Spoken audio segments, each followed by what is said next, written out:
5 bank അക്കൗണ്ടുകളിലേക്ക് തുക വിതരണം നടക്കുകയും ചെയ്യും. ഇനി 10 മാസത്തോളമാണ് പഞ്ചായത്ത് ഇലക്ഷൻ ഉള്ളത് എന്നുള്ളത് കൊണ്ട് തന്നെ ഇലക്ഷന് മുമ്പായിട്ട് ഒരു വർധനവ് നമ്മൾ പ്രതീക്ഷിക്കുകയാണ്. 2500 ഈ സർക്കാരിന്റെ കാലാവധി കഴിയുമ്പോഴേക്കും എത്തിക്കും എന്ന് സർക്കാർ പറഞ്ഞിട്ടുണ്ട് എങ്കിലും അത്രത്തോളം എത്താൻ സാധ്യതയില്ല. എങ്കിലും ഒരു തവണയെങ്കിലും വർദ്ധിപ്പിച്ചിട്ടില്ല എങ്കിൽ സർക്കാരിന് അത് വലിയ ക്ഷീണമാകും. അതുകൊണ്ട് തന്നെ 1600 എന്നുള്ള പെൻഷൻ 1700 എത്താനുള്ള സാധ്യത തള്ളിക്കളയാനാകില്ല. മറ്റൊന്ന്, മസ്റ്ററിംഗിന് പറഞ്ഞിട്ടുള്ള സമയം നാളെയും മറ്റന്നാളും മാത്രമാണ് ഇനിയുള്ളത്. അതിനുള്ളിൽ എല്ലാവരും മസ്റ്ററിംഗ് പൂർത്തീകരിക്കേണ്ടതാണ്. ഇല്ല എങ്കിൽ ക്ഷേമ പെൻഷൻ നഷ്ടപ്പെടുന്ന സാഹചര്യം ഉണ്ടാകും. ഒരു കാരണവശാലും മസ്റ്ററിംഗ് ചെയ്യാതെ പോകരുത്.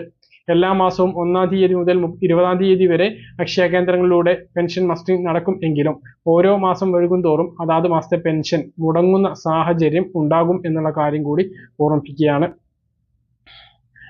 മറ്റൊരു പ്രധാന